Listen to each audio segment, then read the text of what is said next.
Welcome back everybody to another brand new video where today we are working on one of the ultimate little hot hatches. Let's go and have a look at it. That's right, we got a Peugeot 205 GTI. What an awesome little car. I had one about 10 years ago. Well, mine was a Peugeot 205 Rally, little 1.4 engine, but the handling on these, you can be going around a corner and you think, oh, that's about it. And then you can just turn in even more. They're ace fun to drive about in. My 205 was totally standard, and this is as far as you can go the opposite of what mine was. It's just had a bare metal respray in the Miami blue. Looks amazing. We've got 4-pot Brembo big brakes on it, Speedline wheels, and I think the main party piece is under the bonnet. So let me show you.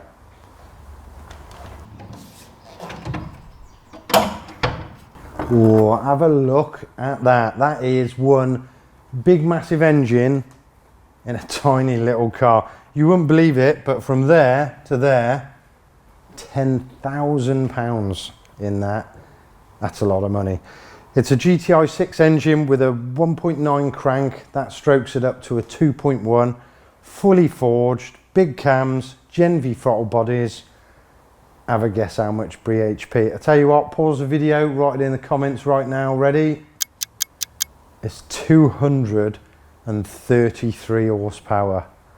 I bet this thing's awesome on the road. It's mated to a GTI 6 6-speed box with a Quaife limited slip diff. Can't wait to road test it. Definitely get the road testing on this video. So Dream Car Giveaways own this car pretty much. As soon as I give it them back, they're going to put it on their competition site. So some mad person will get this little pocket rocket and absolutely love it. When they brought it over, they've noticed a couple of little jobs that need doing on it. So enough of the talking, let's get cracking. So first job on the list is the suspension. So when Dream Car Giveaways dropped this Peugeot 205 over, they said there's something wrong with the suspension. Basically, you go over any bump, even if it's a small one, and your head pretty much hits the headline and inside. It's that hard. So let's give it a quick bounce test first and see what it's like. So this side, so there's a bit of play. I mean, I think it's got a bigger anti-roll bar on it and stuff like that, but we've got movement there. That's not too bad. Paul, can you come and give this a bounce, see what that's like? Sure can, Paul. Hello everybody, Chief Trainee Paul here. Let's give it a bounce. Yeah, Paul, there's absolutely no travel at all in that side. So we know the fault's in that corner. Let's get it up in the air and have a look, shall we? Last wheel nut out. And there we go. Yeah, we can see those lovely big brakes. I mean, it needs all the stopping power it can get with 233 horsepower, doesn't it? Looking at the shocks, yeah, you can see what the problem is. So it's coilovers. You can see there the nut that goes up and down, and that raises all over the car, and it's as far down as it'll go. So my guessing is there's no travel left in that suspension and it's just totally bottoming out. The shocks look mega old as well. So I'll probably try and get a set that is shorter because I don't want to raise it up because the car looks all right as it is. So yeah, let's crack on. Let's get the suspension off and I'll show you more what I mean when we got it off. Let's go. So taking the suspension off this 205 is super easy peasy. Take that big nut out the middle of the drive shaft, then 2 bolts holding that big caliper on, and we just pull that out the way a little bit. Then that massive oversized disc comes off and we got a lot more room to work with. So 1 bolt for the anti-roll bar link rod and the track rod end, little tap, comes straight off. And then with all those off, we've got the pinch bolt, comes out that lower arm, and then the arm just pivots out. So next we drop the car back down to the ground. So then we can undo the 3 nuts that hold that upper strut top on, and then a little bit of a pull, and we got our strut off. There's a little pinch bolt through the hub, and then we can give it a little tappy tap tap and twist that hub off. And then we're left with our McPherson strut. Did you know, this is a cool fact, McPherson was actually his middle name. His first name was Mac and his last name was Strut. I'm only joking. You can see our McPherson strut there. Already we need to get the top off and the spring off. Let's do it like this. Easy as that. So there's quite a lot of crud, I nearly swore then, on this strut. But you can see here, there's a big shiny bit. That's not been used. Let's push it in. So if we push it into that dirt line, that's the travel we've been getting on this strut, which is actually nothing, is it? And I think, where's the bump stop? Yeah, there's the bump stop. So that's the size of the bump stop. Let's put that on. So we've been getting, yeah. Oh, actually, yeah. That, with it down like that to that crud line, is as far in as it's gonna go. So that's definitely no good. Let's get online. I'm gonna order probably another, this is Gaz looking at it, another Gaz strut kit, but we'll see if we can get one for lowered cars, which they usually do. So we'll wait till tomorrow. I expect it will be next day delivery. Let's get on with some other jobs, shall we? Let's go. Next on the list is a rattle from the rear. So when Dream Car Giveaways were dropping the car off, they said, again, with the suspension, you go over a bump and you can hear a rattle from both sides at the rear. So doing the old mechanic test, let's give it a smack. Can you hear that? So every bump is doing that noise. That is annoying.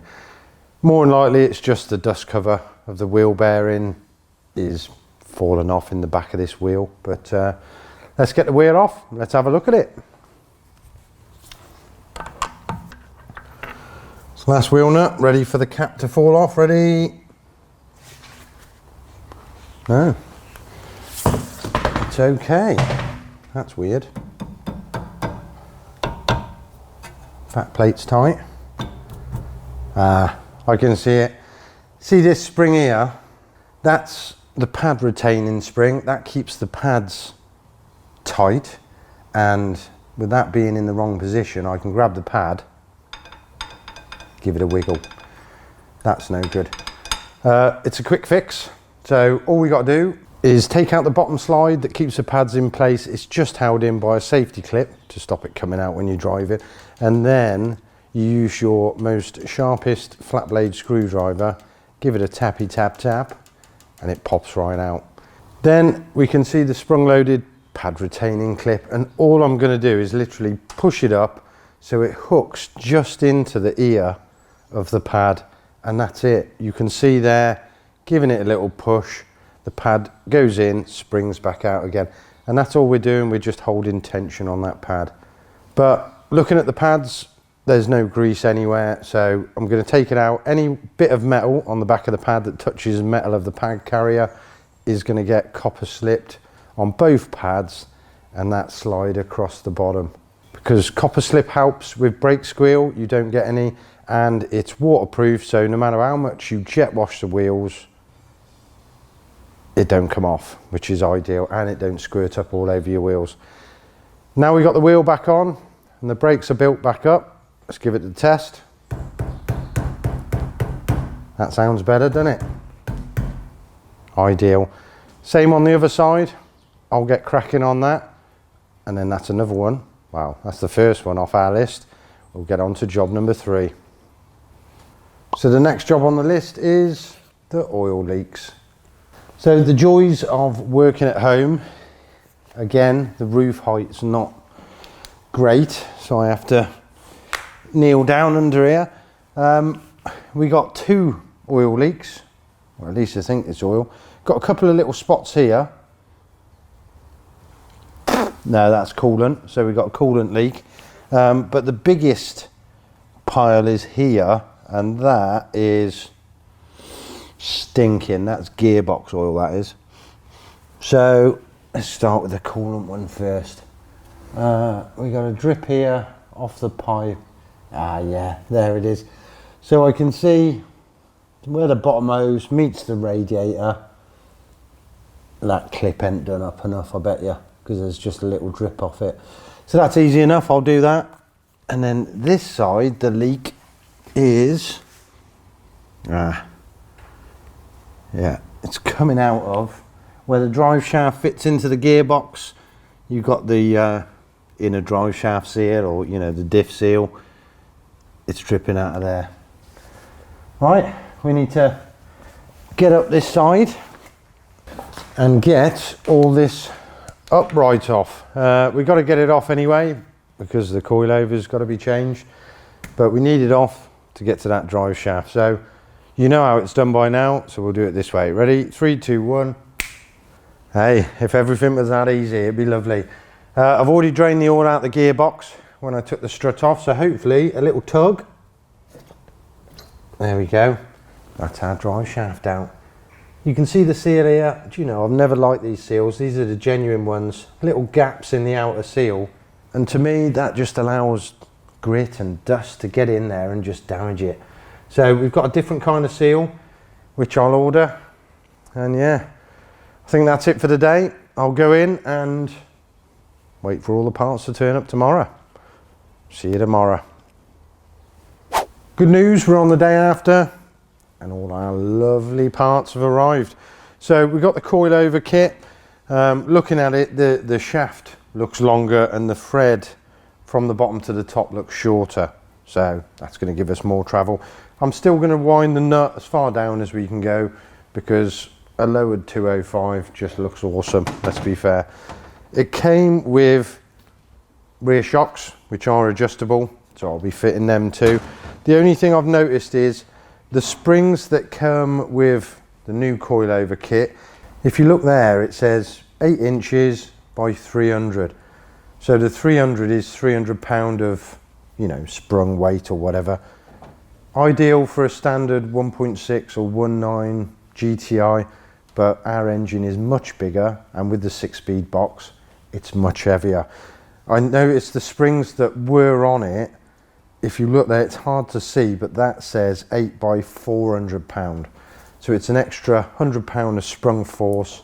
So I'm going to try and clean these up, maybe paint them black so they don't look so naff. And I'm going to be fitting these springs instead of our new ones. So they're going to be nice ornaments on the shelf. The gearbox seal, you can see here, I got it out. It's easy to get out on these. Just put a pry bar in there, give it a quick flick and it pops out.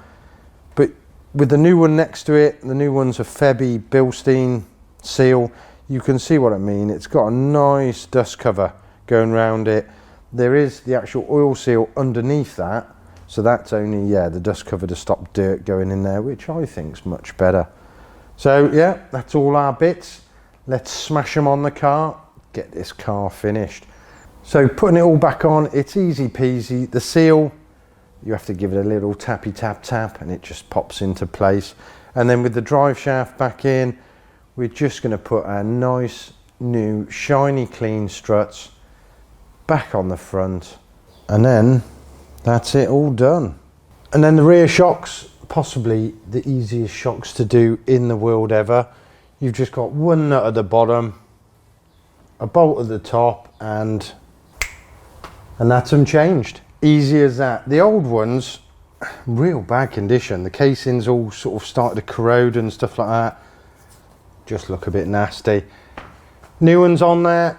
We've got suspension travel now. Hopefully I'll check it in a minute, and we've done the oil leak. So that's another one, or another 2 ticked off our list. Awesome.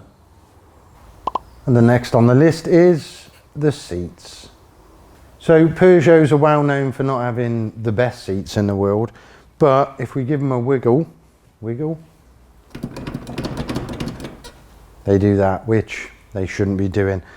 Now, both front seats wobble like that. This driver's front seat, if you look under there, you can see there's like a brace bar that goes across that's broken, so we need to weld that back on. But what it is, if you look down here, there's something missing that should go in that hole, Now these seats, when you do that, they fold upwards, and you can see the other side, there is actually like a stopper, or you know, something that allows it to sit down, and this side it's missing. So same on the other side, that's why it's wobbly. We need to sort it out. So let's undo all the mounts and get this seat out and put it on a nice trestle, and then we can see the bolts underneath, which we can undo, and then we can just pull off that frame nice. And there is one seat runner. You can see here this piece is all floppy without that connected, but really that is a real flimsy mechanism without that tiny little bar connected. It's only welded on one side of the bar, so what I'm going to do is weld it all the way around so it's nice and secure, and because the other side's only tacked on as well, I'm going to weld that up too.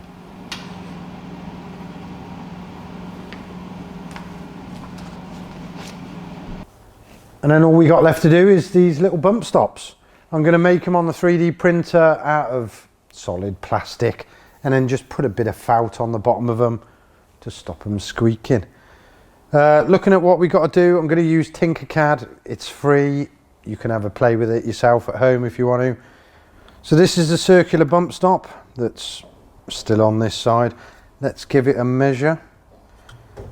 Comes to 20 mil wide, which is good, and deep it is 3 millimeters.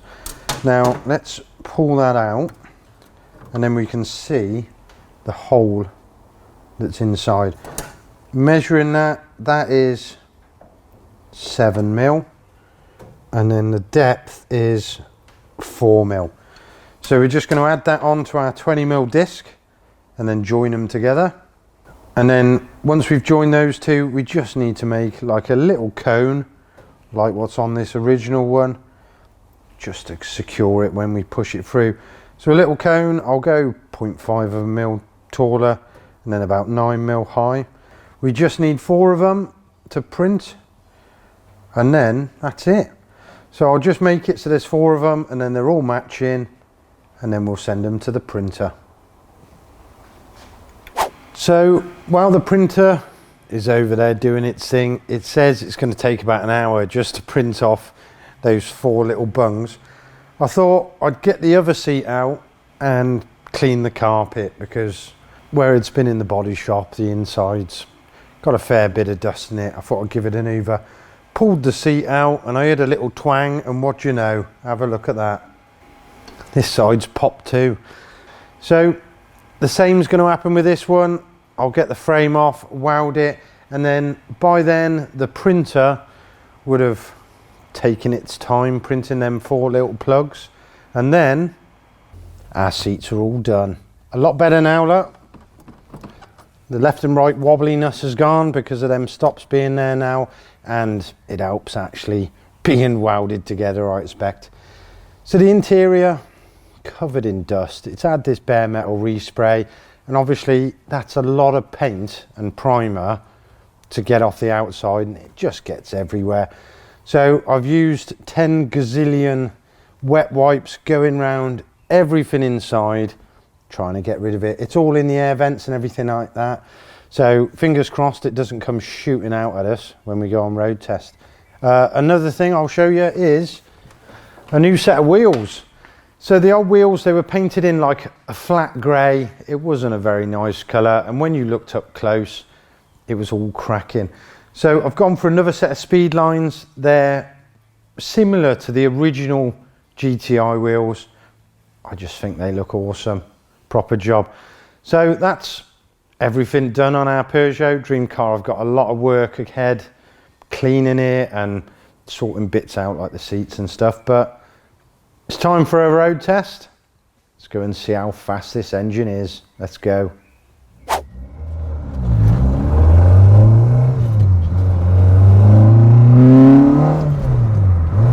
Now, this thing shifts. What can I say about this Peugeot? How about have a listen to this? Ready? we got no rattles. How good is that? I keep forgetting it's 6-speed.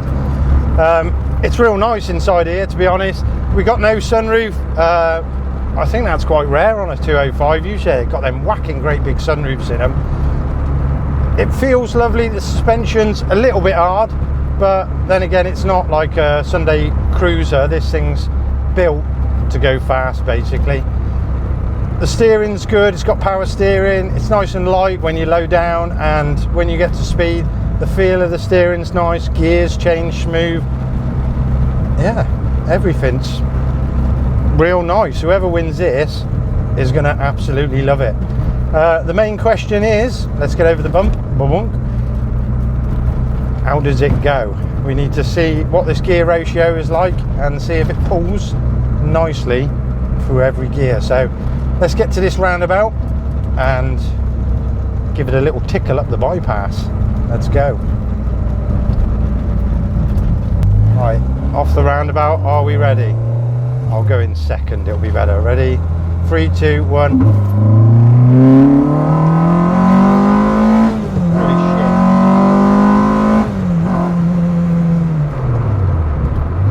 Okay. Plumbing out. That shifts. Did you feel? I had to slow down because there's a lorry, but the gears are nice and close. And it keeps the power. I mean, that was only third and I was doing 60.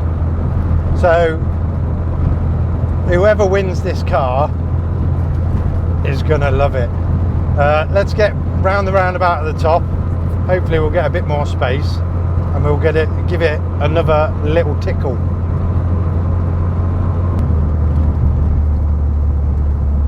Right, the roundabout. Yeah, I still can't believe it's got electric windows. Look, they all work and they're nice and quiet. It's real nice in here. Whoever's built this car as well, the power, whoever's like rolling roaded it, set it up, the power is sweet. There's no like cough, splutters. It just goes. Right, here we go. What's this gonna be? Second gear? Second gear? Yeah, we'll give it some. Ready, go.